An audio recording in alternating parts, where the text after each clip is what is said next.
بسم الله الرحمن الرحيم وبالسند المتصل ما يشركون عنهما من حاكم على نبي موسى محمد بن موسى المسلم رحمه الله تعالى انه قال فضل زادها الله نصرا وعظمة.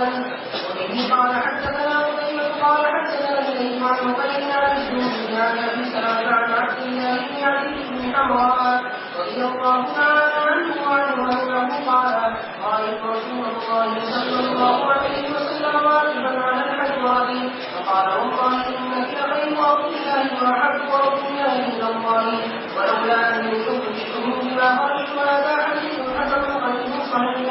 وقد رواه الله السوري نحوه ورواه محمد بن عمرو عن أبي سلمة عن أبي هريرة رضي الله تعالى عنه وعنه عن النبي صلى الله عليه وسلم وعن السوري عن أبي سلمة عن عبد الله بن حمراء حديث صحيح. وبه قال حدثنا محمد بن المقيم قال حدثنا الزبير بن سليمان عن عبد الله بن عثمان بن مسلم قال حدثنا سعيد بن جبير وابي عن ابن عباس رضي الله تعالى عنهما وعنه انه قال رسول الله صلى الله عليه وسلم لمكه ما اطيبك وما احبك الي ما اطيب ثم وأحبت إلي ولولا أن قومي أخرجوا منك ما سكنت غيرك هذا حديث حسن صحيح وغير من هذا الحديث. جب یہ اللہ کی بھی پسندیدہ زمین ہے سب سے زیادہ اور آپ کی بھی پسندیدہ ہے، یہاں کے لوگوں نے آپ کو نکال دیا، تو اب جب فتح مکہ ہو گیا تو محبوبیت عند اللہ اور محبوبیت عند رسول اللہ تو اب بھی موجود ہے۔ آ جانا چاہیے تھا، جو اسباب تھے یہاں سے باہر جانے کے وہ تو ختم ہو گئے، مکہ فتح ہو گیا، جو لوگ نکالنے والے تھے یا تو وہ اپنی موت مر گئے یا وہ صنادید بدر کے میدان میں کیفر کردار کو پہنچ گئے، یا جن کی تقدیر میں ایمان تھا وہ ایمان لے آئے۔ اب کیا چیز رکاوٹ ہے؟ لیکن جب کسی سرزمین کو اللہ کے لیے چھوڑ دیا گیا ہے تو اب دوبارہ پھر اس زمین کے اندر آ کر کے بسنا اس کی اجازت نہیں ہے۔ مسئلہ پہلے بھی گزر گیا، ہاں آیا جا سکتا ہے اس ضروری امر کے لیے جو اسی زمین کے ساتھ مختص ہے، حج اور عمرہ، لیکن یہاں کی سکونت کو جب چھوڑ دیا گیا اور للہ چھوڑا گیا ہے، پھر اگرچہ اب اسباب ختم ہو گئے لیکن دوبارہ آ کر کے وہاں آباد ہونا اس کی اجازت نہیں ہے۔ جی وبه قال حدثنا محمد بن يحيى الأزدي وأحمد بن غيره وغير واحد قالوا حدثنا أبو بكر شجاع بن وليد عن طاووس بن أبي ربيعة عن أبيه عن سلمان رضي الله تعالى عنه وعنه أنه قال لي رسول الله صلى الله عليه وسلم يا سلمان لا تؤذني فقد قلت يا رسول الله كيف أؤذنك وبشهادتي الله قال تؤمن على فتؤذني هذا حديث حسن غريب لا نعرفه إلا من حديث بن فلاح. یہ سلمان رضی اللہ تعالیٰ عنہ کو خاص طریقے پر فرمایا اس لیے کہ وہ عربی نہیں تھے، فارسی تھے۔ کبھی ایسا مت کرنا کہ تم فارسی ہو اور تمہارا بغض عرب سے ہو، اس لیے کہ میں بھی عربی ہوں۔ اگر عرب سے کسی کو بغض ہوگا تو ہر وہ فرد جو عربی ہے وہ بھی اس کے اندر شامل ہو جائے گا، اس لیے یہ چیز درست نہیں ہے، بلکہ ایسا واہمہ بھی گزرے اگر کوئی چھوٹی سی بات بھی ہو تب بھی نہیں۔ ہم نے اپنے استاد سے سنا تھا کہ ملا علی قاری مکہ معظمہ میں گئے، اول جلول صورت ہوگی. مکے کے بچے دیکھ کر کے مذاق اڑانے لگے, برا لگا. کہا کہ مکے کے بچے بڑے بے ادب ہیں, اس طریقے کے کلمات زبان سے نکلے. تو خواب میں دیکھا نبی کریم علیہ الصلوۃ والسلام فرما رہے ہیں میں بھی مکے کا بچہ ہوں. اس لیے اس طریقے کی کلمات یا اس طریقے کے افعال, خیال جو رأساً نبی کریم علیہ الصلوۃ والسلام کی ذات تک نہ پہنچتے ہوں لیکن وسیلتاً یہ وہی وسیلتاً ہے. لا تبغض العرب فتبغضني لأنني أنا فرد من الأفراد. جی وبه قال حدثنا عبد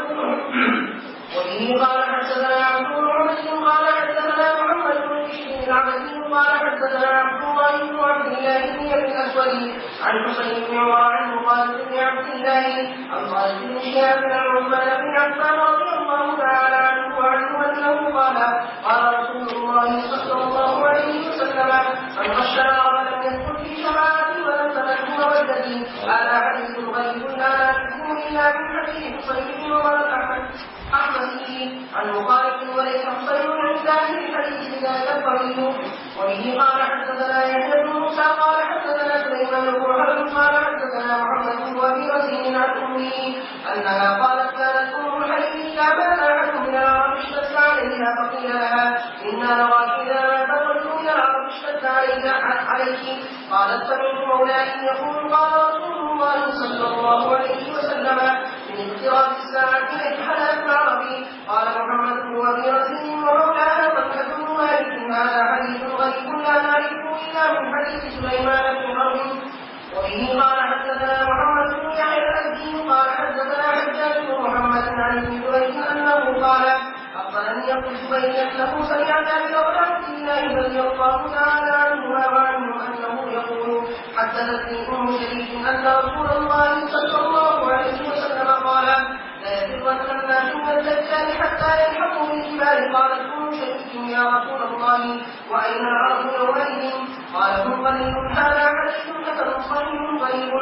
وبه قال حدثنا بشر بن معاذ العقدي قال حدثنا يزيد بن زريع عن سعيد بن ابي عروبه عن قتاده عن الحسن عن سمره بن رضي الله تعالى عنه وعنه ان رسول الله صلى الله عليه وسلم قال ساهون ابو العرب ويافق والقرون وحمو ابو الحبشي هذا حديث حسن ويقال يافق ويافق.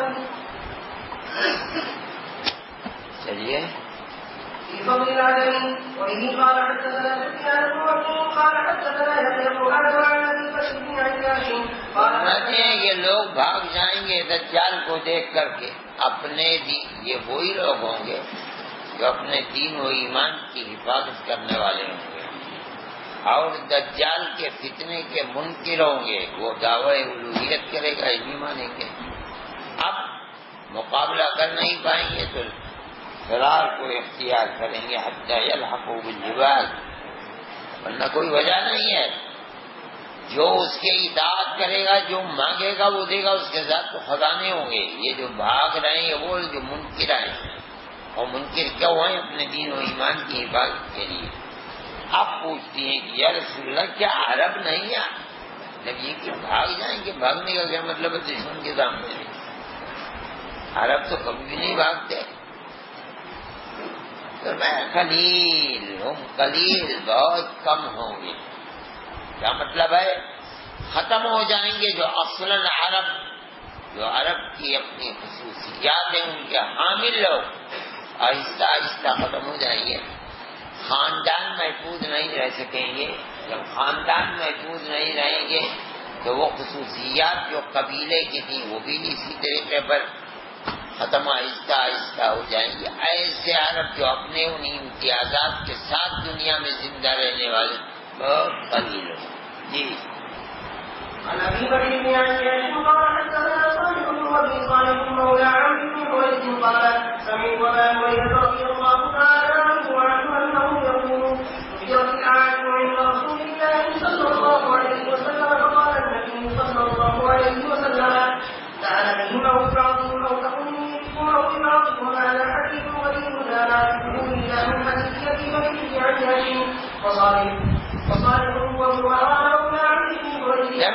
کریم علیہ الصلوۃ والسلام جس دین کو لے کر آئے ہیں وہ عرب اور عجم سب کا دین ہے.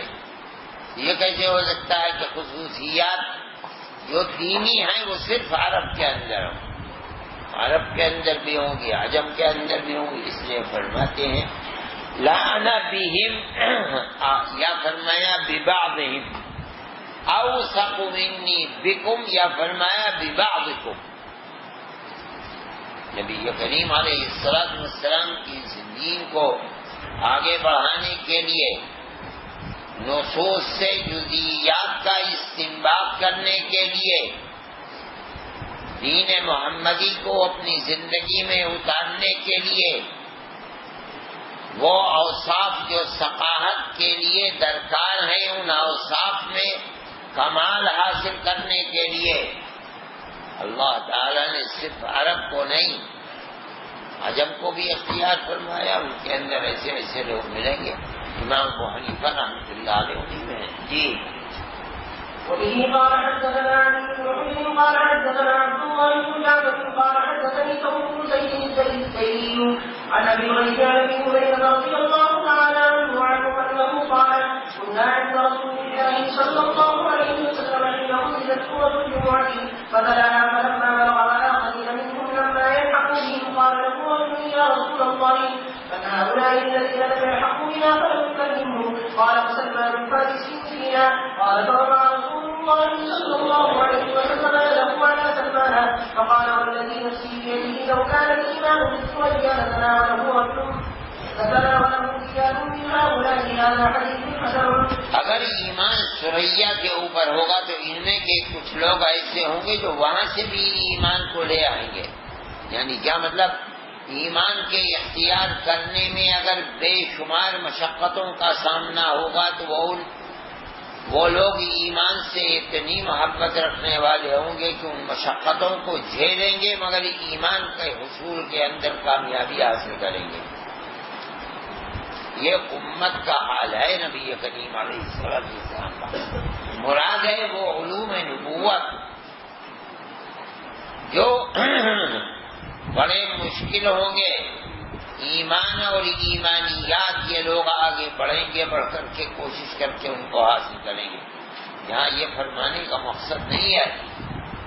مرزا غلام احمد قادیانی اس سے یہ لیتے ہیں کہ نبوت کا دروازہ کھلا ہوا ہے. حالانکہ کوئی چیز یہاں ایسی نہیں کہ نبوت کا دروازہ کھلا ہوا ہے. آپ تو یہ فرما رہے ہیں ابھی تک ان کے ساتھ ملحق نہیں ہوئے. کلمہ لما دلالت کرتا ہے توقع ہے. کیا مطلب؟ ایمان کو حاصل کرنے میں لگی ہوئی ہے امت. آنے والے دنوں کے اندر ایسے لوگ ہیں جو عجمی ہیں لیکن عربوں کے ہم پلہ ہو جائیں گے. جس طرح انہوں نے ذات نبوت سے علوم نبوت کو حاصل کیا ہے وہ لوگ بھی اسی طریقے سے ان کے ہم پلہ ہو کر کے علوم نبوت کو حاصل کرنے پر. اتنی بات ہے رہ گیا یہ کہ نبوت کو حاصل کریں گے اور وہ نبی بن جائیں گے. نبی کریم علیہ السلام کی ہر تشریح کو بنیاد بنایا جائے گا معنی کو وقف کرتے ہوئے. وہی معنی نص سے لیے جائیں گے جو نبی کریم علیہ السلام کے فرمان کے مخالف نہیں. آپ نے فرما دیا انا خاتم النبیین لا نبی بعد. اب کوئی شخص اگر ایسے معنی لیتا ہے کہ جو آپ کی نصوص کے خلاف ہے تو لا یقبل، اس کی طرف کوئی توجہ نہیں کی جائے گی. جی هذا حديث حسن مقدم قريب عن ابي هريره رضي الله تعالى عنه عن النبي صلى الله عليه وسلم في قبر اليمن. وبه قال حدثنا عبد الله بن ابي زياد وغير واحد قالوا حدثنا ابو داود الطيالسي قال حدثنا عمران القطان عن قتاده عن انس عن زيد بن ثابت رضي الله تعالى عنه عنه ان النبي صلى الله عليه وسلم نظر في اليمن فقال اللهم اغفر بالقلوب وبارك لنا في صاعنا ومدنا. هذا حديث حسن غريب من حديث زيد بن ثابت. اقبل يقبل اقبال سامنا کر کے آنا، ادبر یدبر ادبار پیٹھ پھیر کر جانا. اللہم اقبل ان کے دلوں کو ہماری طرف رخ کرنے والا بنا دیجیے. یہ کیوں فرما رہے ہیں آپ؟ جزیرۃ العرب کی سرزمین تو جو شمال کا علاقہ اس میں کچھ پیدا نہیں ہوتا، برائے نام رہنے والوں کی زندگی کے لیے قابل، لیکن جو جنوبی حصہ ہے یمنی سمندر کے قریب کا، یہاں کی زمین پیداوار کے لائق ہے کافی حد تک۔ وہاں سے وہ چیزیں جو پیدا ہوتی تھیں اہل مدینہ اور اہل مکہ تک پہنچتی تھیں، اس کی ضرورت تھی۔ آپ نے اے اللہ ان کے دلوں کو ہماری طرف متوجہ کر دیجیے۔ کیا مطلب ہے؟ جو وہاں کی پیداوار ہے وہ ان چیزوں کو لے کر کے ہمارے پاس آئیں، ہمارے لیے خرد نوش کے سلسلے میں جو تکلیف ہے وہ دور ہوگی۔ جی وبارک لنا فی صاعنا وفی مدنا۔ صاع اور مد تو پیمانہ ہے، پیمانہ ما فی الصاع وما فی المد، وہ چیزیں جن کو مد کے اندر اور صاع کے اندر رکھ کر ناپا جاتا ہے یا میزان میں تولا جاتا ہے، اے اللہ اس میں برکت عطا۔ وہ وہی چیزیں ہیں جو اہل یمن لے کر کے آنی ہے۔ یہ وبه قال حدثنا قتيبة قال حدثنا عبد العزيز بن محمد بن عبد عن ابي سلمة عن ابي هريرة رضي الله تعالى عنه انه قال رسول الله صلى الله عليه وسلم اتاكم اهل اليمن وضعتم الورق وابتدت الايمان بيمان والحكمة يمانية وفي الباب عن ابن عباس وابن مسعود رضي الله تعالى عنهما اتاكم اهل اليمن، لو اہل یمن آ گئے۔ یہ روایت بعد میں آئے، مطلب ہے ان کا آنا در حقیقت جو پہلی روایت میں دعا ہے اس کی قبولیت کی دلیل ہے۔ آپ نے فرمایا تھا اللہم اقبل بقلوبہم، چنانچہ دعا مقبول ہو گئی۔ اتاکم اہل الیمن، آ گئے اہل یمن۔ اب آپ یہ فرماتے ہیں ہم اضعفوا قلوبا وارقوا افئدۃ، اب ہم ضمیر کا مرجع کیا تمام اہل یمن ہیں یا اتاکم اہل الیمن جو لوگ آئے تھے وہ ہیں؟ بتائیے کہ تمام اہل یمن ان صفات کے حامل ہوں، ایسی بات نہیں ہے۔ جو لوگ آئے تھے آپ ان کے بارے میں فرمائیں یہ آنے والے علوم نبوت کو لینے کے لیے آئے ہیں۔ ان کی صفت یہ ہے کہ اللہ نے ان کے قلوب کو بڑا نرم بنایا ہے، ان کے اندر قساوت نہیں ہے۔ جب ان کے سامنے بات ہوتی ہے اور آخرت کی بات تو یہ روتے ہیں، آنکھوں سے آنسو بہتے ہیں۔ یہ ہے ان کی رقت کی دلیل۔ ایمان کو قبول کرنے کے لیے ان کے دل ہر وقت کھلے ہوئے، الایمان یمانی، علوم نبوت کو حاصل کرنے کے لیے ہر وقت تیار ہے، الحکمت یمانیۃ۔ جی هذا حديث حسن صحيح. وبه قال حدثنا احمد بن منصور قال حدثنا زيد بن عباد قال حدثنا معاوية بن صالح قال حدثنا ابو مريم الانصاري عن ابي هريرة رضي الله تعالى عنه وعنهم انه قال رسول الله صلى الله عليه وسلم الملك في قريش والقضاء في الانصار والاذان في الحبشة والامانة في الازد عن اليمن.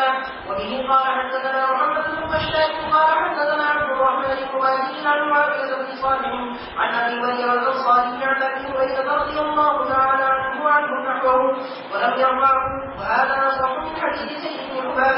وبه قال حدثنا عبد القدوس بن محمد بن عطار قال حدثني عبد صالح بن عبد الكبير بن شعيب قال حدثني عبد السلام بن شعيب عن ابيه عن انس رضي الله تعالى عنه وعنه انه قال رسول الله صلى الله عليه وسلم الرضوان الله اذا يريد الناس ان يضعوهم ويأبى الله الا ان يرفعهم ولا يأتين على الناس كما لم يقول الرجل يا ليت العزد عزد اللہ سے مراد انصار ہیں، اس لیے کہ انصار کی اصل عزد بڑھ جاتی ہے۔ جی يا ليت بي كان يزيد يا ليته كان يزيد كان عزيز ولكن لا نعرف الا من هذا الوجه. وروي عن انس بن هذا الاسناد موقوفا وهو عندنا اصح. وبه قال حدثنا عبد القدوس بن محمد بن عطار البصري قال حدثنا محمد بن كثير قال اخبرني مالك بن ميمون قال حدثني بيلال بن جرير قال سمعت انس بن مالك رضي الله تعالى عنه انه يقول ان لم نكن من الارض فلسنا من الناس. هذا حديث فلسنا من الناس کا یہ بدلہ ہم انسان ہی نہیں ہیں، یعنی وہ انسان جو قابل تعریف ہیں وہ نہیں. جی هذا حديث حسن غريب صحيح. وبه قال حدثنا ابو بكر بن سلمة قال حدثنا عبد الرزاق قال اخبرني ابي عن ميناء مولى عبد الرحمن بن عوف انه قال سمعت ابا هريره رضي الله تعالى عنه انه يقول كنا عند رسول الله صلى الله عليه وسلم فجاءه رجل عسير بن قيس فقال يا رسول الله نحن شجرا فعرض عنه ثم جاءه من الشق الى غير فعرض عنه ثم جاءه من الشق الى غير فعرض عنه ثم جاءه من الشق إلى خير عنه فقال النبي صلى الله عليه وسلم رحم الله حجرا أقوام سلام وأيديهم طعام وهم أهل أمن وإيمان. هذا حديث قريب لا نعرفه إلا بهذا القديم من حديث عبد الرزاق ويروى عنه إلى أحاديث مناكير. یعنی حمیت کے بارے میں بار بار کہتا ہے یا رسول اللہ لعنت بھیجیے ان کے اوپر. کوئی تکلیف پہنچی ہوگی آپ منہ پھیر لیتے ہیں پھر ادھر سے آ کے کہتا ہے آپ پھر منہ پھیر لیں گے پھر ادھر سے آ کے کہتا ہے پھر پھیر لیں گے پھر 4 مرتبہ کے بعد فرماتے ہیں آپ رحم اللہ حمیرا. بدعا کے بجائے کیوں تو جو بات کہہ رہا ہے غلط ہے میں ان کے لیے دعا کرتا ہوں. کیا اسباب ہیں میری دعا کے؟ فرماتے ہیں افواہہم سلام ان کے منہ سلام ہیں. کا مطلب جب کسی کو دیکھتے ہیں فوراً سلام کرتے ہیں. اتنا سلام کے عادی ہیں کہ گویا کے منہ جن سے السلام علیکم کہا جاتا ہے وہ منہ ہی بطریق مبالغہ زید عدل کے قبیل سے وہی سلام کر گئے. وَأَيْدِيهِمْ طَعَامٌ کھانا کھلایا جاتا ہے ہاتھ سے. ہاتھ کھانا نہیں بنتے ہیں وہی مبالغہ. ان کے ہاتھ کھلاتے کھلاتے گویا کہ خود ہی کھانا بن گئے. انتہائی مہمان نواز ہیں. تیسری چیز فرماتے ہیں وَهُمْ أَهْلُ أَمْنٍ وَإِيمَانٍ وہ امن پسند ہیں امن کے ساتھ رہتے ہیں. وہ ایمان باب افعال سے ہے. باب افعال کی خاصیت کسی دوسرے کو مأخذ اشتقاق بنا دینا. ایمان کا مطلب ہے اس ایمان کا مأخذ اشتقاق امن ہے. کسی دوسرے کو امن والا بنا دینا. خود امن سے رہتے ہیں اور اپنے قرب و جوار میں جو قبائل رہتے ہیں ان کو امن والا بناتے ہیں. ہم بھی امن سے رہیں تم بھی امن سے رہو. یہ نہیں کہ خود تو امن سے رہنا چاہیے اور دوسروں کو فساد کے اندر ڈال دے. ایسا نہیں. خود بھی امن سے رہتے ہیں اور دوسروں کو امن و امان والا بناتے ہیں. افساد نہیں کرتے. ان کے ساتھ مکر اور خداع کا معاملہ نہیں کرتے بلکہ ان کو بھی امن و امان کے ساتھ رہنے والا بناتے ہیں. یہ مفہوم ہے. آج کل کی جو دنیا کی بڑی طاقتیں ہیں ان کے ملکوں کے اندر کبھی کوئی فساد نہیں ہوتا لیکن ساری دنیا کے اندر آگ لگائے. آپ تعریف فرماتے ہیں حمیت کی.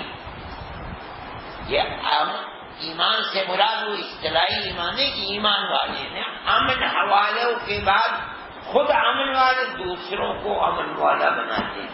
جی في رواية وأسلم وإنه زينة وبه قال حدثنا أحمد بن مريم قال حدثنا يزيد بن هارون قال حدثنا أبو مالك الأشعري عن موسى بن طلحة عن أبي أيوب الأنصاري رضي الله تعالى عنه أنه قال قال رسول الله صلى الله عليه وسلم الأنصار زينة والزينة وأشجع وغفار ومن كان من بني عبد الدار ووليا ليس له میرے دوست ہیں. جی ليس له مولى دون الله والله ورسوله مولاهم هذا حديث حسن صحيح في صحيح وبني حنيفة. وبه قال حدثنا أبو سلمة يحيى بن خلف قال حدثنا عبد الوهاب الثقفي عن عبد الله بن عثمان بن حسين عن أبي الزبير عن جابر رضي الله تعالى عنه وعنه أنه قال قالوا يا رسول الله أحرقتنا لما تقيكم فادعوا الله عليهم فقال اللهم أهد تقيبا هذا حديث حسن صحيح غريب. وبه قال حدثنا زيد بن ناصر الطائي قال حدثنا عبد القادر بن سعيد قال حدثنا هشام عن الحسن عن عمران بن حسين رضي الله تعالى عنه وعنه أنه قال مات النبي صلى الله عليه وسلم وهو يسلم ثلاث أعشاء تقيبا وبني حنيفة وبني أمية. هذا حديث غريب لا نعرفه إلا من حديث یکرم اور یکرہ دونوں روایات ہیں. آپ مکروہ سمجھتے تھے، ناپسندیدہ سمجھتے تھے 3 قبائل کو، ایک ثقیف کو، بنی حنیفہ کو، بنی امیہ کو.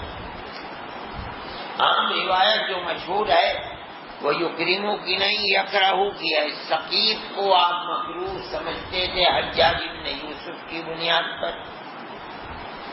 بنو حنیفہ کا ایک فرد تھا مسیلمہ کذاب. نبی کریم علیہ السلام کے بعد ابو بکر صدیق رضی اللہ تعالی عنہ نے اس کو کیفر کردار تک پہنچایا. اور بنو امیہ کے اندر عبید اللہ ابن زیاد، روایات پہلے گزری ہیں کہ اس کے سامنے حضرت حسین رضی اللہ تعالی عنہ کا قتل کرنے کے بعد چہرہ مبارک لایا گیا. اس کے ہاتھ میں چھڑی تھی، وہ ناک پر لگاتا تھا. کیا حسن ہے! ہم لوگ شور مچاتے ہیں کہ حسین کیا حسن ہے. اللہ نے اس کی سزا دی. جب اس کو قتل کیا گیا اور ایک دوسرے پر لاشیں پڑی ہوئی تھی اس کے ہم نواؤں کی، تو بار بار ایک سانپ آتا تھا، شور مچتا تھا، جاگ جاگ جاگ. اور وہ اس کے منخر کے جہاں اس نے لگایا تھا وہ اس کے اندر سانپ گھستا تھا، اندر جاتا تھا اور پھر نکلتا تھا، نکل کے پھر غائب ہو جاتا تھا. بار بار یہی ہوتا رہا. جب دیکھتے تھے لوگ شور مچا دی، جاگ آ گیا آ گیا آ گیا. اور پھر وہ اندر نکلا. عبید اللہ ابن زیاد کی وجہ سے بنی امیہ. اور اگر یکرمو کی روایت ہے تو اللہ نے ان لوگوں کو جو یہ کفر کے اندر تھے ایمان کی توفیق عطا فرمائی. پھر خلافت اسلامیہ جو علی وجہ نموہ تھی وہ ختم ہوئی، تو پھر ان لوگوں کے ہاتھ میں آئی اور انہوں نے اسلام کی حدود کو چاروں طرف پھیلانے کے اندر، عرب سے نکال کر عجم کے اندر، اس کے اندر انہوں نے اسلام کے لیے کام کیا ہے. کوئی آدمی میں خراب ہوا ہے تو وہ ہر طبقے کے اندر ہوتا ہے. یہ وبه قال حدثنا علي رحمه الله قال قوله موسى عليه عبد الله بن مسلم عن ابن عمر رضي الله تعالى عنهما وعنه انه قال قال رسول الله صلى الله عليه وسلم في سبيل كذاب ومغفر. وبه قال حدثنا عبد الرحمن بن واسع قال حدثنا شريك بهذا الاسناد نحوه وعبد الله بن مسلم بن عمر وهو كفر. هذا حديث کذاب سے مراد مختار ابن ابی عبید ہے جس نے مختلف قسم کے دعوے کیے ہیں یہاں تک کہ اس کو قتل کیا گیا ہے. اور مبیر سے مراد ظالم ہے حجاج بن یوسف. جی لا نعرفه إلا من حديث شريك وشريك يقول عبد الله بن مسلم وإسرائيل جمعنا هذا الشيء ويقول عبد الله بن عصمة وفي باب عن أسماء بنت أبي بكر رضي الله تعالى عنهما. وبه قال حدثنا أحمد بن منصور قال حدثنا يزيد بن هارون قال حدثنا أيوب عن سعيد المقبري عن أبي هريرة رضي الله تعالى عنه أن أعرابيا أتى لرسول الله صلى الله عليه وسلم وقد فعرضه من حسب ثمرات فتسقطها فبلغ ذلك النبي صلى الله عليه وسلم فحمد الله وأثنى عليه ثم قال إن فلانا أتى إليك ناقة فعرضته منها 6 بقرات فنظل سعد فقد هممت أن لا أقبل هديا إلا من قرشي أو أنصاري أو ثقفي أو دوسي. وفي الحديث كلام أكثر من هذا. هذا حديث قد روي من غير وجه عن أبي هريرة رضي الله تعالى عنه يزيد القرآن وليس في عليكم كافٍ على علم وهو أن يكون مسكين ويقال هو بمسكين ولعل هذا الحديث الذي روي عن أيوب عن سعيد المقبولي وأن يكون على علم وأن يكون مسكين ويقال هو بمسكين. مطلب یہ ہے کہ آپ کو ایک اونٹ ہدیے میں دیا گیا. آپ کی عادت مبارکہ تھی کہ کوئی چیز اگر ہدیے میں دی جاتی تھی تو آپ ہدیہ دینے والے کو اپنی طرف سے بھی ہدیہ عنایت فرمایا کرتے تھے. فرماتے میں نے ایک کے بدلے میں 6 اونٹ اس کو دیے ہیں دینے والے کو.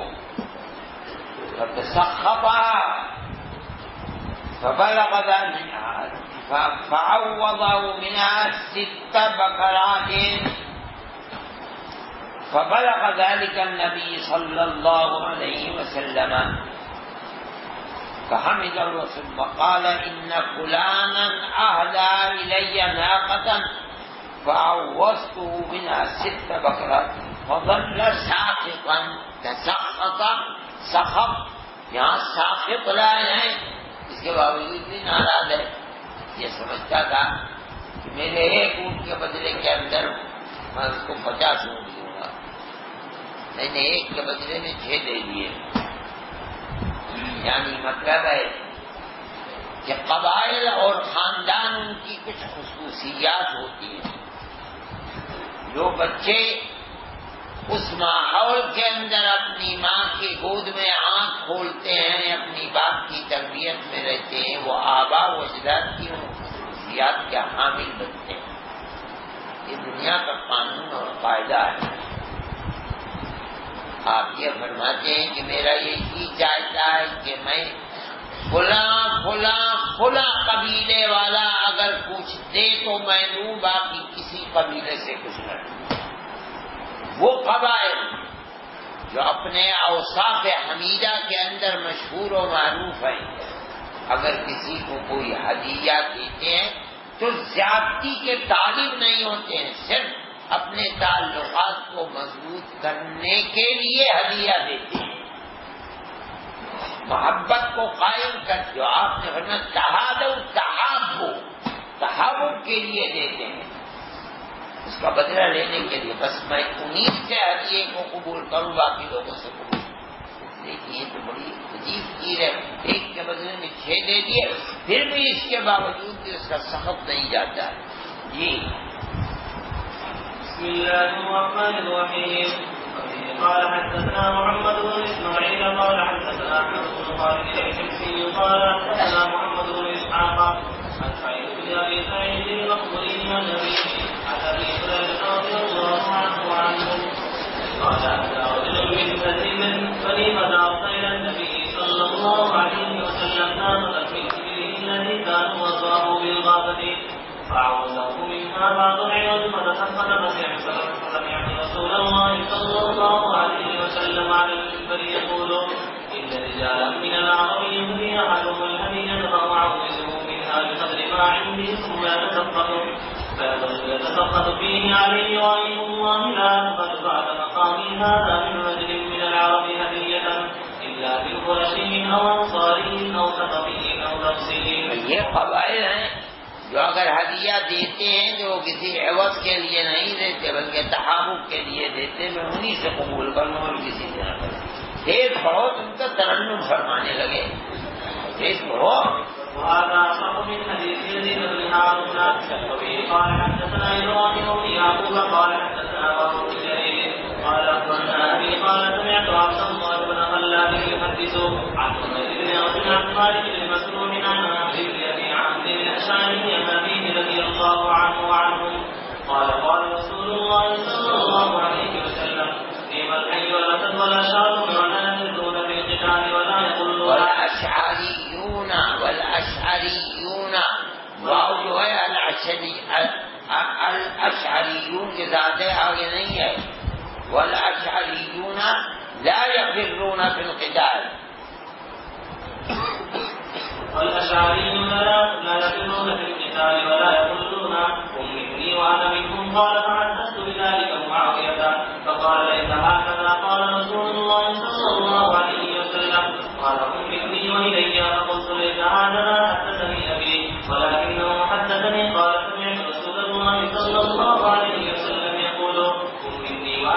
قال فأنت أعلم بحديث أبيك هذا حديث غريب لا نعرف إلا من حديث وهب بن جرير ويقال أسدهم الأسد. وفيه قال حدثنا محمد بن بشار قال حدثنا عبد الرحمن بن مهدي قال حدثنا شعبة عن عبد الله بن دينار عن ابن عمر رضي الله عنهما وعنهم عن النبي صلى الله عليه وسلم قال أسلم سالم الله وغفار غفر الله لها. وفي الباب عن أبي ذر وأبي بكر الأسلمي وهريرة وأبي هريرة رضي الله عنهم أجمعين. ہم ہماسا پڑھ رہے تھے، مولانا معراج الحق صاحب مرحوم تھے. ایک شخص تھا، عبادت ایک دن پڑھنے لگا. ہماسا تو اشعار کی کتاب ہے، وہ ترنم کچھ اس کے اندر. مولانا بالکل خاموش سے دیکھنے لگے. جب ترجمہ نہیں آئے تو اس نے ان کا مولانا ترنم کے ساتھ مطلب میں بہت کمزور دل کا آدمی ہوں.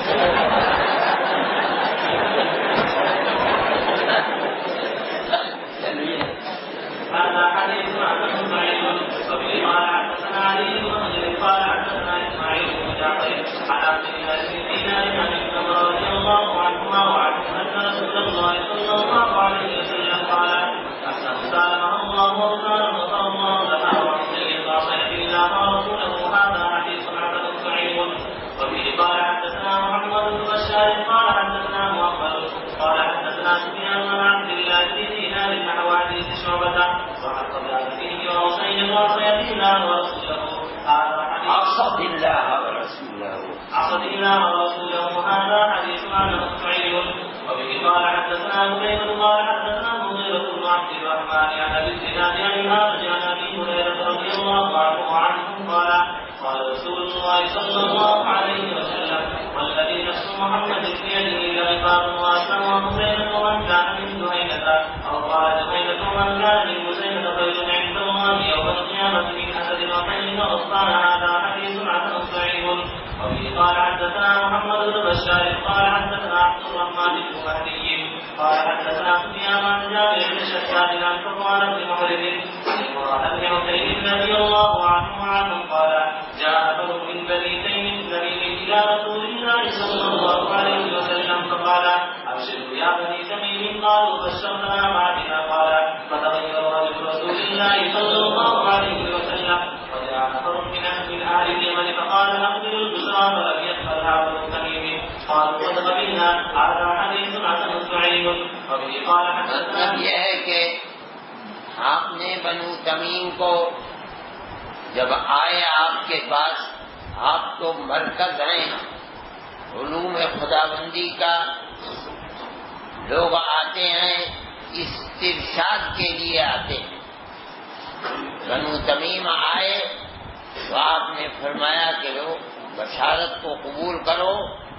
اللہ نے دولت ایمانی عطا فرمانے کے اسباب تم کو دے دیے. جو مرکز ہے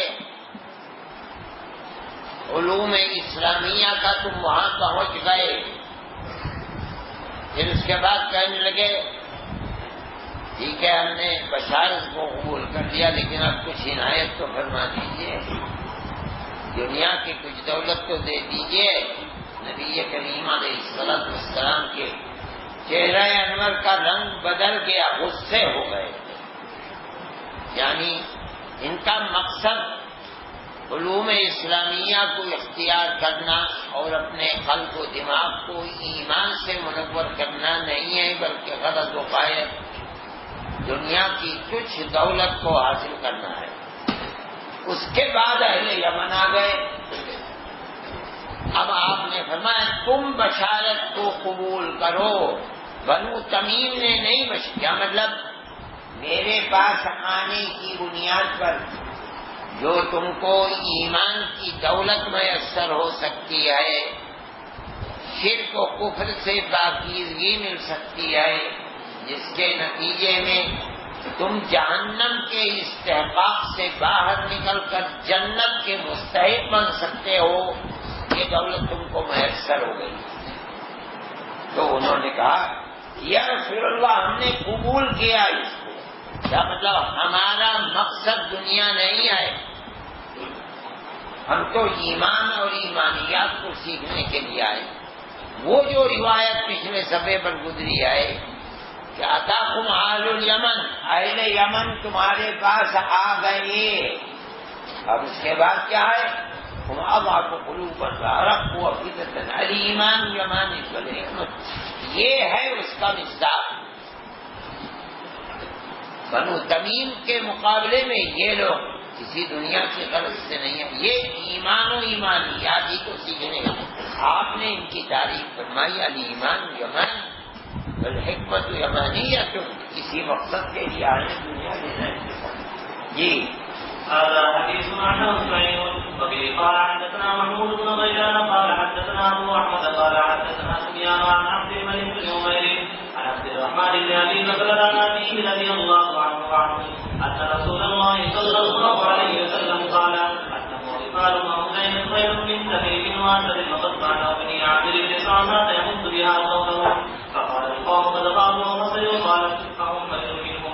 اسلم وغفار ومزینہ خیر من تمیم. وہ یہ تمیمی لوگ تھے جو آئے تھے اور دنیا کے لیے آئے تھے. آپ فرما رہے ہیں بشارت قبول کرو ایمان و ایمانیات جنت کی. کہنے کے ہو گئی بشارت تو قبول کر لیا دنیا سے دیا. آپ اس روایت اسلم و غفار و مزینہ خیر من تمیم، ان تمیم کے مقابلے میں اچھے ہو.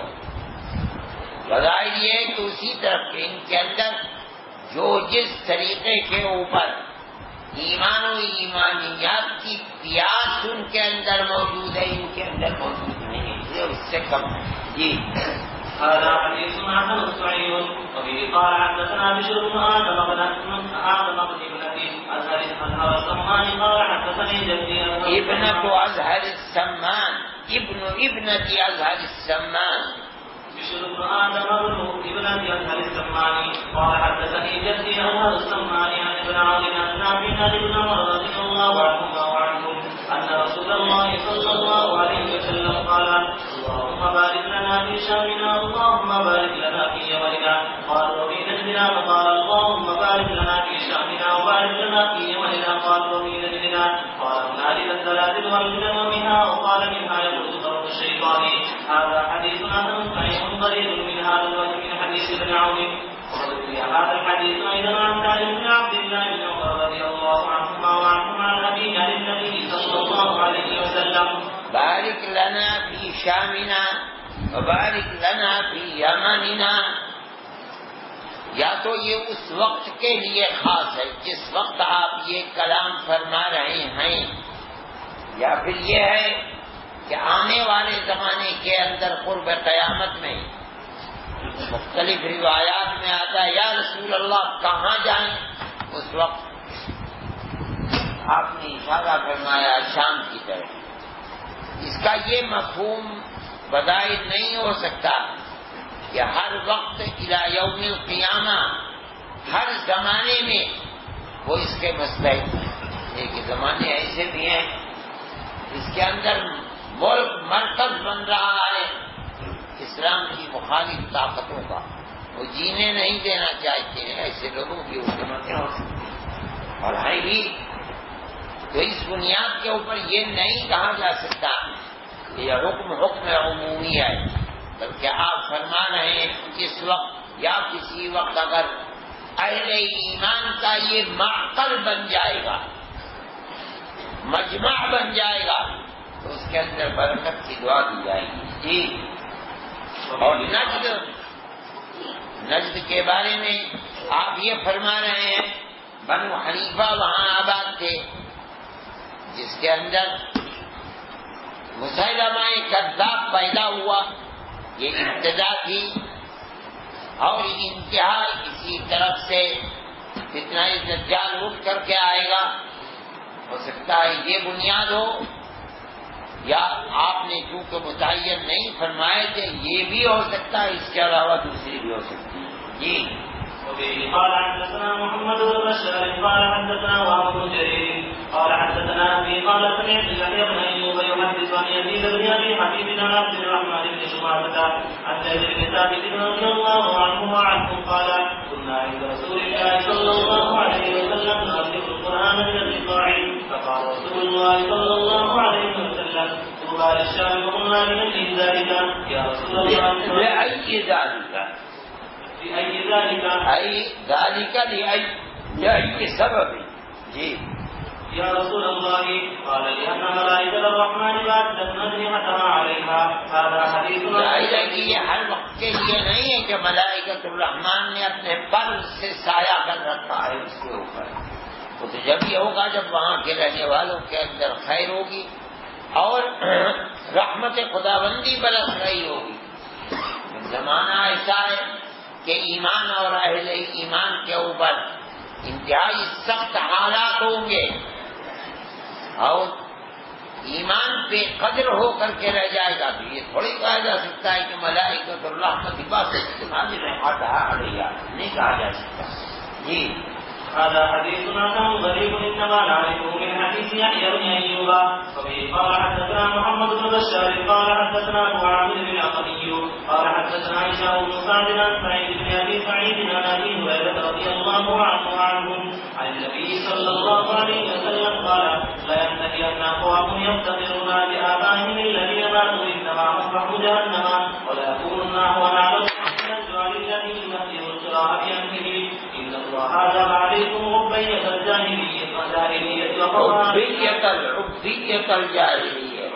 الجاهلية وفقها للآباء إنما هو مؤمن تقي وفاجر شقي الناس بنو آدم وآدم خلق من التراب وفي الباب عن ابن عمر بن عباس رضي الله عنهما وعنهما هذا حديث حسن. ابواب مناقب کو ذکر کیا ہے. ان کے اندر آخر میں مختلف قبائل ہیں جن کی بلندی عند اللہ محبوبیت اعمال صالحہ ایمان و اسلام کو اختیار کرنے کی حرص ان تمام چیزوں کا ذکر ہے. اب اس سلسلے کے اندر آخر میں اس روایت کو لا کر کے پیش کیا ہے جس میں فرما رہے ہیں لَيَنْتَهِيَنَّ أَقْوَامٌ يَفْتَخِرُونَ بِآبَائِهِمْ الَّذِينَ مَاتُوا. وہ آبا جو دنیا میں سے چلے گئے ان کے اوپر افتخار کرنے سے یا تو وہ اپنے آپ کو لوگ باز کرنے باز آ جائیں. انما هم فهم جہنم، وہ فہم جہنم ہیں. کیوں؟ اس لیے کہ ان کے پاس کوئی ایمان نہیں تھا، وہ چلے گئے. یہ تمام کے تمام قبائل جن کی خصوصیات وہ آپ اور ان کی مدح کو بیان فرما رہے ہیں، یہ تو اب ایمان لائے ہیں. نبی کریم علیہ الصلوۃ والسلام کی تشریف آوری سے پہلے تھوڑی ان کے پاس ایمان تھا. آپ یہی فرما رہے ہیں کہ تفاخر بالآباء مت کرنا کہ میں بنو نجار کا فرد ہوں، میں انصاری ہوں، میں یزد کا ہوں. جو لوگ چلے گئے ان کے اوپر فخر کیا کرتے ہو؟ وہ تو ایمان سے خالی تھے. انما هم فهم جہنم. وہ لا ينتهين یا تو یہ عمل جاہلیت ہے تفاخر بالآباء. ایمان لانے کے بعد اب سب سے بڑی چیز ایمان ہے.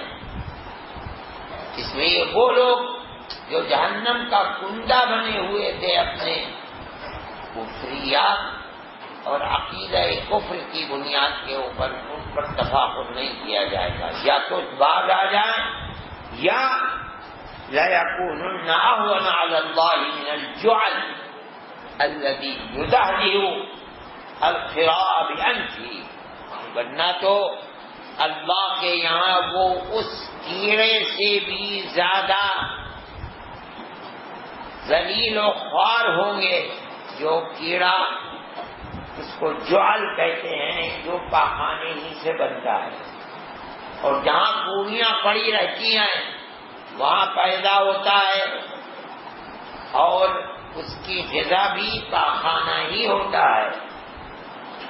وہ اپنے سوراخ میں اپنی زندگی بسر کرنے کے لیے اسی پاخانے کو لے کر جاتا ہے تاکہ پیٹ بھر سکے، مگر کیسے لے کر کے جائے؟ اللہ نے اس کو عقل دی ہے، وہ اس پاخانے اور نجس چیز کی گولی بناتا ہے پہلے، اور گولی بنا کر کے پھر اپنی ناک سے، چھوٹا سا جانور ہوتا ہے جس کے پر بھی ہوتے ہیں، کیڑا، وہ اس کو دھکیلتا ہوا لے کر کے جاتا ہے۔ عام لغت کے اندر اسی کو خنفسانہ بھی کہتے ہیں۔ وہ پیدا اسی سے ہوا، غذا وہی نجاست ہے، اسی نجاست کی گولی بناتا ہے اور اسی کو اپنی ناک سے گویا کہ رات اور دن اس کا پیدا ہونا، اس کا کھانا، اس کا اپنی زندگی گزارنا، اپنی زندگی کے لیے اسباب کو فراہم، سب کچھ نجاست ہی نجاست ہے۔ یدحدہ، جس کو دہدہل دھکے دے کر کے لے جاتا ہے، خرا کہتے ہیں نجاست کو، بیان بھی اپنی ناک سے لے کر کے جاتا ہے، اس سے بھی زیادہ عند اللہ ذلیل و خوار ہوں گے۔ ان اللہ اذهب عنکم حبیت الجاہلیہ وفخرها بلا، اللہ فخر بالآباء اور حبیت التفاخر جاہلیت سے تمہیں اللہ نے نکال دیا۔ اب تمہیں سمجھنا چاہیے مومن تقی ہے یا فاجر شقی ہے، بس دو حصوں میں دنیا بٹی ہوئی ہے۔ لہذا انسان کو چاہیے کہ ایمان کو، جب ایمان ہے تو تقوی کو، اس میں کہ تقوی ایمان معشی زائدین کا نام ہے، اس کو تقوی کا آدمی مومن بنے، متقی بنے، بس اس کے علاوہ تفاخر بالآباء اس کی کوئی اہمیت نہیں ہے۔ اس لیے ہم نے خصوصیات کا ذکر کیا ہے، لیکن یہ سمجھنا چاہیے کہ کوئی چیز آخرت میں کام آنے والی ہے نہیں ہے، تو اس خاندان کا کوئی فرد یا قبیلے کا فرد بن گئے تو آخرت بھی بن گئی نہیں۔ آخرت کے بننے کے لیے ایمان اور تقوی ضروری ہے، صرف ان کے اگر آنے والی نسلوں کو آباء و اجداد کے بعد کچھ ملے گا بھی تو پھر وہاں بھی ایمان کی شرط، الذین آمنوا واتبعتهم ذریتهم، جو لوگ ایمان لائے دنیا سے چلے گئے، آنے والی نسلیں ان کے پیچھے پیچھے چلی۔ تو قرآن کیا ہے؟ بِإِيمَانٍ أَلْحَقْنَا بِهِمْ ذُرِّيَّتَهُمْ، ایمان کی بنیاد پر ہم ان کی ذریت کو ان کے ساتھ ملحق بنا دیں گے، وہ بھی مومن یہ بھی مومن۔ اب اس ایمان کی قدر ہمارے یہاں یہ ہوگی، اگرچہ عمل کے اعتبار سے ان کے ہم پلہ نہیں ہیں، اس لیے ان کے ساتھ نہیں رہنا چاہیے، ان کا درجہ بہت بلند ہونا چاہیے، کیونکہ یہ بھی ایمان کے اپنے محافظ ہیں۔ ہم ان کے ایمان کی قدر یہ کریں گے، وہ مومنین جو پہلے چلے گئے ان کے دل کو ہم قیامت کے دن ٹھنڈا کریں گے، ان کو ان کے ساتھ لگا دیں گے۔ اصل بنیاد ایمان ہے، اصل بنیاد یہ نہیں ہے کہ کوئی کسی خاندان کا فرد ہے لہذا آباء و اجداد کا مرتبہ اس کو مل جائے گا، ایسی چیز نہیں ہے۔ جی وبه قال حدثنا هارون بن موسى بن ابي عاصم الفروي المديني قال حدثني ابي عن هشام بن كعب عن سعيد بن ابي سعيد عن ابي هريره رضي الله عنه ان رسول الله صلى الله عليه وسلم قال قد انعم الله عنكم عبية الجاهلية ورفعها بالآباء، مؤمن تقي وفاجر شقي والناس بنو آدم وآدم من تراب، هذا حديث حسن صحيح حسن وسعيد قد سمع من ابي هريره رضي الله عنه فروي عن ابيه اشياء كثيره عن ابي هريره رضي الله عنه، وقد روى سفيان الثوري وغير واحد هذا الحديث عن هشام بن سعد عن سعيد المقبولي عن ابي هريره رضي الله عنه عن النبي صلى الله عليه وسلم نحو حديث ابي عامر عن هشام بن سعد وہی روایت ہے جو پہلی روایت ہے.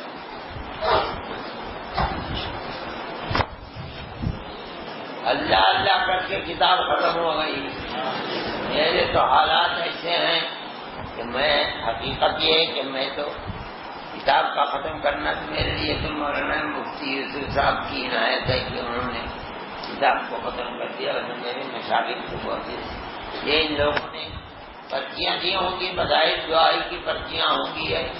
آپ لوگ دعا کیجیے.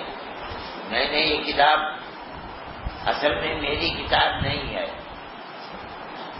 یہ تو کتاب ترمذی جو تھی وہ حضرت صدر محترم حضرت مولانا معراج الحق صاحب کی کتاب. حضرت مولانا جب بڑھاپے کا شکار ہوئے، صدر تھے علوم کے، تو انہوں نے، میں تو کہتا ہوں بنظر شفقت ہی اور اس کے سوا کوئی چیز نہیں ہے، تدریس تعلیمی میں یہ کہا کہ ارشد کو دے دو. میں اس وقت بیمار بھی تھا اور مولوی مرض کا شکار تھا. میں نے منع بھی کیا بہت زیادہ، میں اپنی مجبوری کی وجہ سے، مگر حضرت صدر مدرس تھے، ان کا حکم تھا، اس لیے وہ کتاب میرے ذمے میں پڑی اور وہ چل ہی رہی ہے. جب تک اللہ چلاتے ہیں چلتی رہتی ہے. تو اصل میں حضرت مولانا کو اس موقع کے اوپر نہ یاد کرنا، یہ تو میں سمجھتا ہوں بے غیرتی کی بات ہے.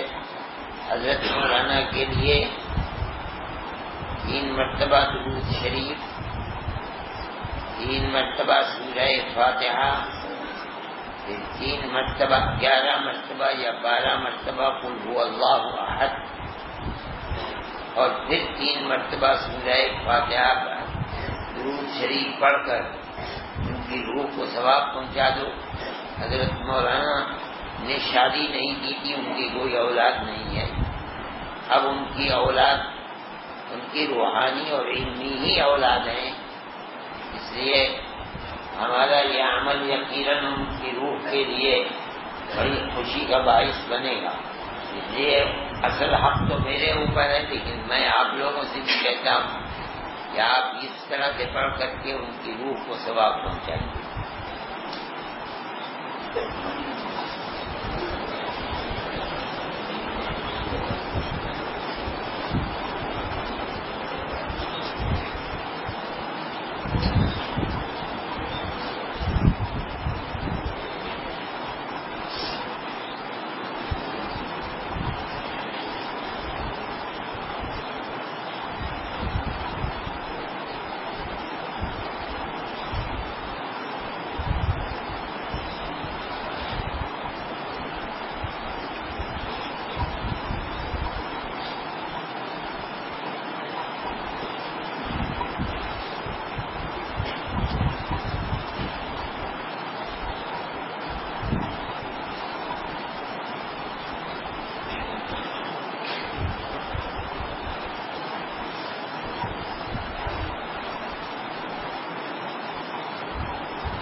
دوسری بات یہ ہے کہ میں نے یہ کتاب حضرت مولانا ابراہیم صاحب بلیاوی رحمۃ اللہ علیہ سے پڑھی تھی. حضرت مولانا شاگرد تھے حضرت شیخ الہند رحمۃ اللہ علیہ کی، اور اس کے بعد کچھ سند حضرت نانوی رحمۃ اللہ علیہ، اس کے بعد وہ سند محفوظ ہے۔ میں نے یہ کتاب ان سے پڑھی تھی۔ دوسری بات یہ ہے کہ کتاب کی اجازت کی بات ہے۔ دیکھو طلبہ کہتے ہیں کہ اجازت دے دو، یہ دارالعلوم دیوبند ہے، ہم سب کے سب صرف پڑھتے ہی نہیں ہیں، ایک مسلک دیوبند کے ہم تابع اور ماننے والے ہیں۔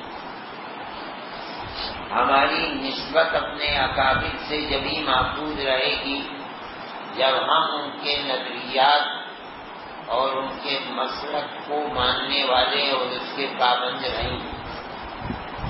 اگر ہم اس سے سرے منہ انحراف کریں گے تو ہماری یہ نسبت محفوظ نہیں رہے گی۔ یہ ایک دستور ہے کہ محدثین پڑھنے والے اپنے اساتذہ سے اجازت چاہتے ہیں، لیکن یہ زمانہ تو بڑے فتنوں کا زمانہ ہے۔ صحیح ہے اجازت دینا اچھی چیز ہے، لیکن ہم اس کے پابند ہیں کہ ان فتنوں کے زمانے میں یہ معلوم کریں کہ تم اپنے آپ کو دیوبندی کہتے ہو تو تم دیوبندی ہو بھی یا نہیں۔ بہت سے لوگ اپنے آپ کو دیوبندی کہتے ہیں اور وہ مسلک کے اندر دیوبندی نہیں ہوتے۔ پاکستان تو میدان ہے فتنہ و فساد کا، وہاں عجیب و غریب چیز ہے۔ جو لوگ سماع موتا کے قائل ہیں وہ بھی اپنے آپ کو دیوبندی کہتے ہیں، جو سماع موتا کے قائل نہیں آئے وہ بھی اپنے آپ کو دیوبندی کہتے ہیں، جو نبی کریم علیہ السلام کے حیات کے قائل ہیں وہ بھی دیوبندی کہتے ہیں، جو ایسے بھی لوگ ہیں جو نہیں ہیں قائل وہ بھی اپنے آپ کو دیوبندی کہتے ہیں۔ دیوبندی مسلک ہے کیا چیز، اور اس کو دیوبندی کہا جائے کس کو نہ کہا جائے یہ تو یہ موقع نہیں ہے۔ لیکن آپ لوگ اہل علم ہیں، آپ لوگوں کو اس کی کوشش کرنی چاہیے، کتابوں کو دیکھنا چاہیے کہ علماء دیوبند کا مسلک کیا ہے اور وہ کیا خصوصیات امتیازیات ہیں جن کی بنیاد پر وہ ساری دنیا کے اندر متعارف ہیں، ان کو جانا پہچانا جاتا ہے۔ وہ آدمی جو چاہے سمجھ میں آئے چاہے سمجھ میں نہ آئے اپنے اکابر پر اتنا اعتماد رکھتا ہے جو ان کا مذہب تھا ہمارا وہی مذہب ہے، وہ در حقیقت اپنے آپ کو دیوبندی کہے تو یہ بات قابل قبول ہے۔ اور اگر کسی کو ان کا مذہب صحیح نہیں معلوم ہوتا تو وہ اپنے آپ کو دیوبندی نہیں کہے گا، وہ اجازت کا بھی مستحق نہیں ہے۔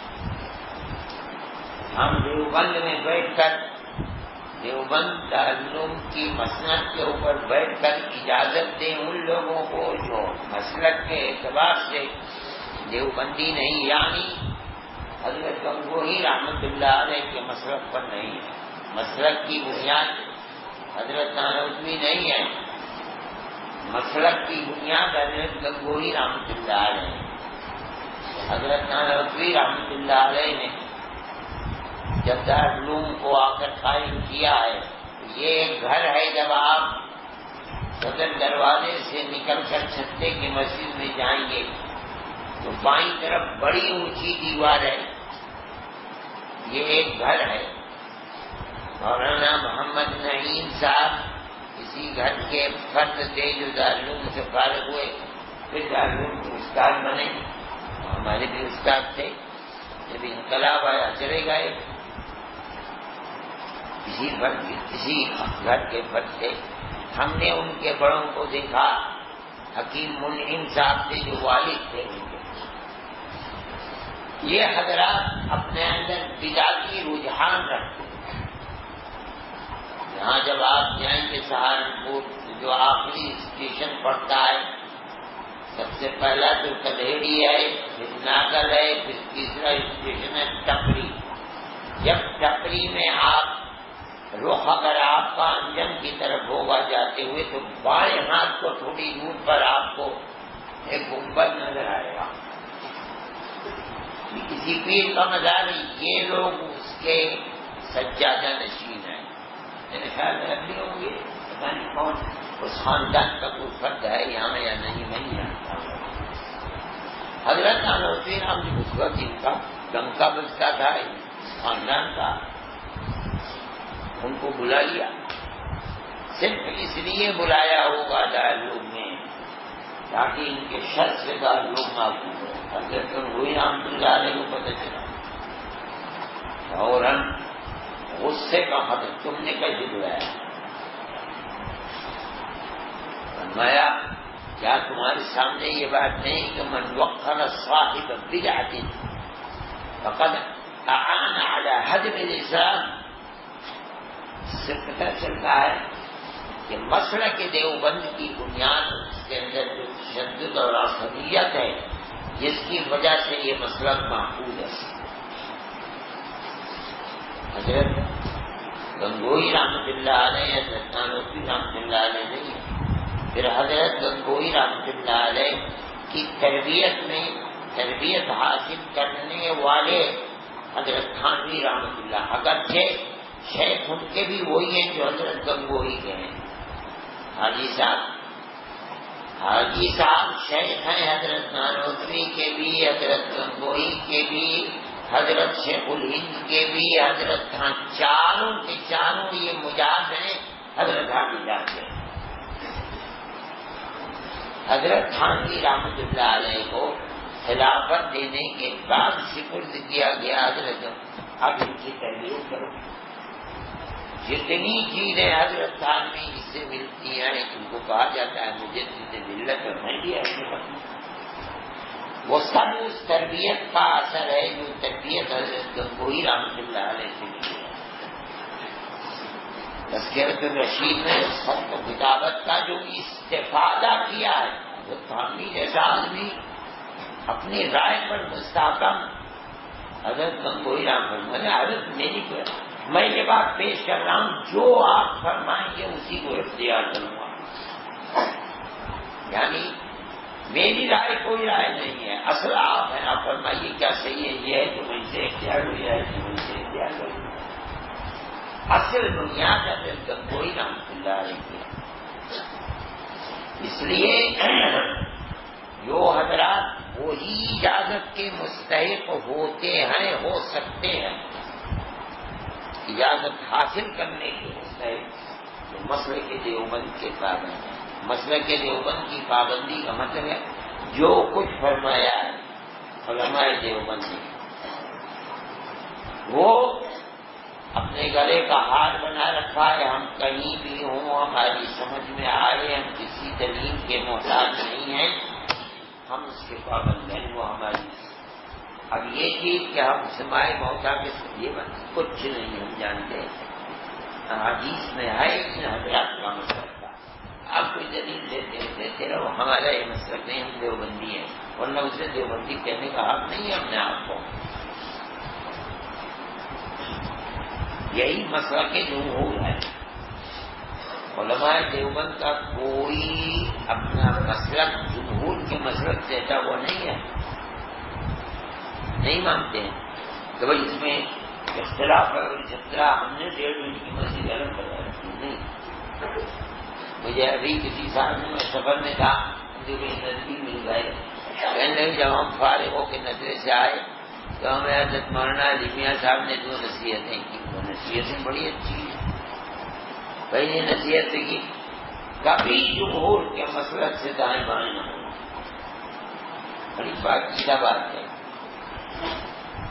کیونکہ ندوے کے ماحول میں آزادی ہے،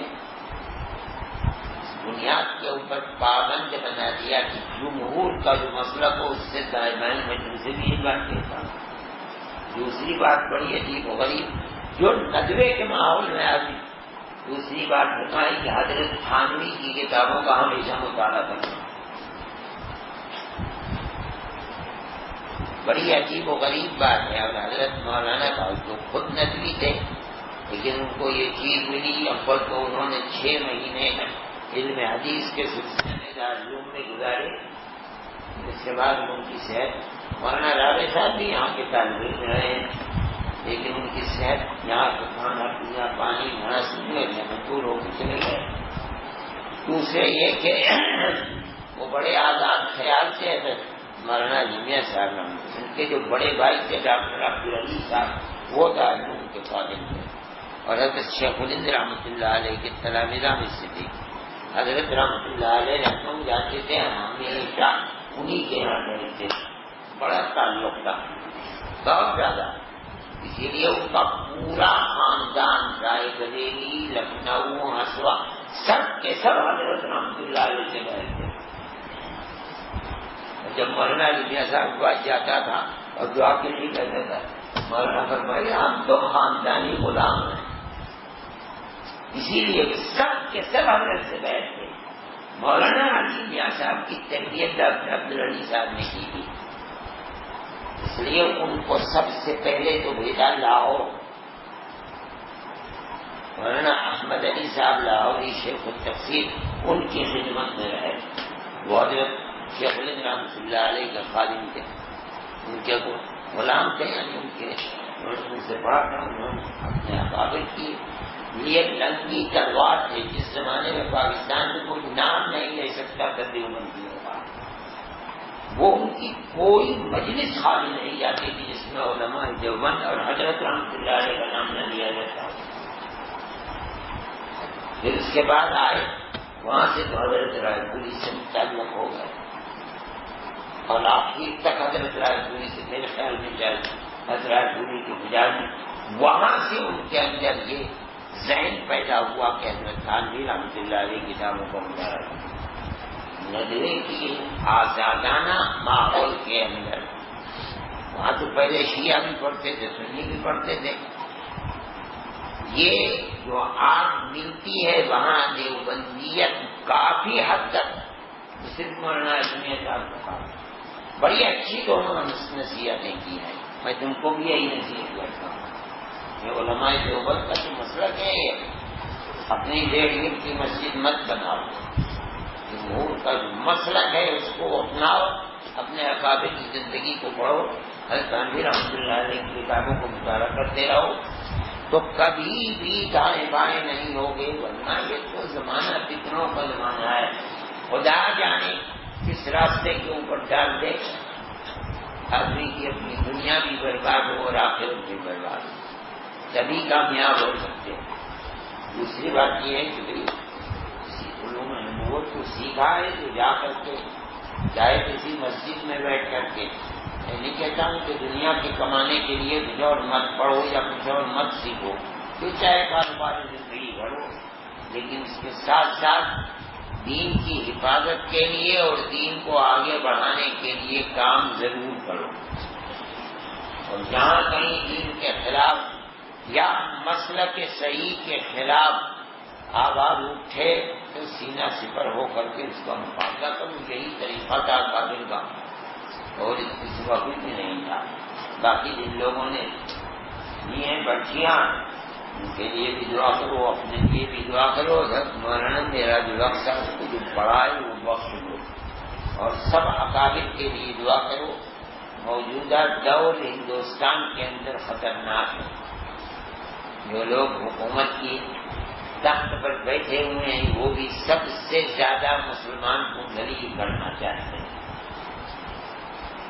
سب سے زیادہ، اور مسلمان کے ساتھ ان کی یہ صورتحال کیوں ہے اللہ اعلم۔ وہ سمجھتے ہیں کہ دنیا کے اندر کوئی دین زندہ نہیں ہے، اگر زندہ ہے کوئی دین تو صرف اسلام زندہ ہے۔ انہیں یہ خطرہ ہے کہ کہیں ہندوستان کے اندر اسلام بڑھ نہ جائے، کہتے ہیں وہ بات چلتی ہیں، میں تو جانتا بھی نہیں ہوں موبائل کے اندر کیا چلتی ہیں، تقریریں بھی میں نے سنی ہیں کہ جس ملک کے اندر 30% مسلمان ہو گئے وہ ملک ہاتھ سے نکل گیا۔ ہندوستان میں مسلمان ادھر چل رہا ہے، اولاد کی پیدائش مسلمان کی 8 ہے اور ہندو کی اولاد صرف 1.5% ہے۔ قانون گورنمنٹ کو پابند کرو کہ وہ قانون بنائے کہ کسی کے 2 بچے سے زیادہ نہیں ہوں گے. مطلب ہے کہ ہماری بچے نہیں ہوتے ہیں تو مسلمانوں کی بھی بچے نہ ہوں. میں ابھی یورپ میں گیا تھا، وہاں کہتے تھے کہ یورپ میں مسلمانوں کی اولاد کا پرسنٹ 11% ہے اور یورپین لوگ 1% ہے، وہ اولاد پیدا ہی نہیں کرتے. تو میں یہ کہتا ہوں اس سے زیادہ بھیانک چیز یہ ہے کہ دنیا جیسے جیسے پڑھے گی لکھے گی، اگر وہ اسلام کا مطالعہ کرے گی تو ہو نہیں سکتا کہ وہ اسلام کی تعلیمات سے گزردانی کرے، وہ اسلام ہی کی طرف آئے. تو مذہب ہے جو انسان کو پیدائش سے لے کر کے موت تک، بلکہ پیدائش سے پہلے سے لے کر کے موت کے بعد تک زندگی کے ہر گوشے کے اندر ہدایت دینے والا کوئی نظر نہیں آیا ہوا. اس لیے گھبراتے ہیں اور ذلیل رکھنا چاہتے ہیں. یہ بھی دعا ہمیشہ کرنی چاہیے کہ اللہ عزت عطا فرمائے اسلام اور مسلمانوں کو. اور اس کے لیے میں یہ ضروری سمجھتا ہوں کہ ہر انسان، ہر مومن، ہر عالم جب نماز پڑھے، چاہے نوافل پڑھے چاہے فرائض پڑھے، درود شریف کے بعد سلام سے پہلے دعا کرے. اور یہ دعا ثابت بھی ہے، ربنا آتنا فی الدنیا حسنۃ وفی الآخرۃ حسنۃ وقنا عذاب النار ربنا لا تزغ قلوبنا بعد إذ هديتنا. اب اس کا بھی ورد کریں، واعف عنا واغفر لنا وارحمنا انت مولانا فانصرنا علی القوم الکافرین. ساری دنیا کے لیے، کسی کے لیے نہیں. یہ دعا ضرور مانگا کرو، اس کو اپنا زندگی کا مشغلہ بناؤ، لوگوں کو سمجھاؤ، لوگوں کو بتلاؤ، تاکہ دنیا اگر ذلیل کرنا چاہیے اللہ سے، اس کے مقابلے کے اندر عزت کے قابل ہو. دنیا کچھ کہتی ہے کرتی ہے، توڑتا ہمارا ایمان بھی تو اللہ کرنا چاہتا ہے، اس سے بھی مانگو اللہ دے گا. اس لیے یا ہمیشہ اپنی نماز کے اندر ورد بنا لو اور جہاں رہو وہاں اسلام کی خدمت کرو. اللہ اگر تمہاری تائید کرے گا تو دنیا کی کوئی طاقت تمہیں پیچھے نہیں کر سکتی.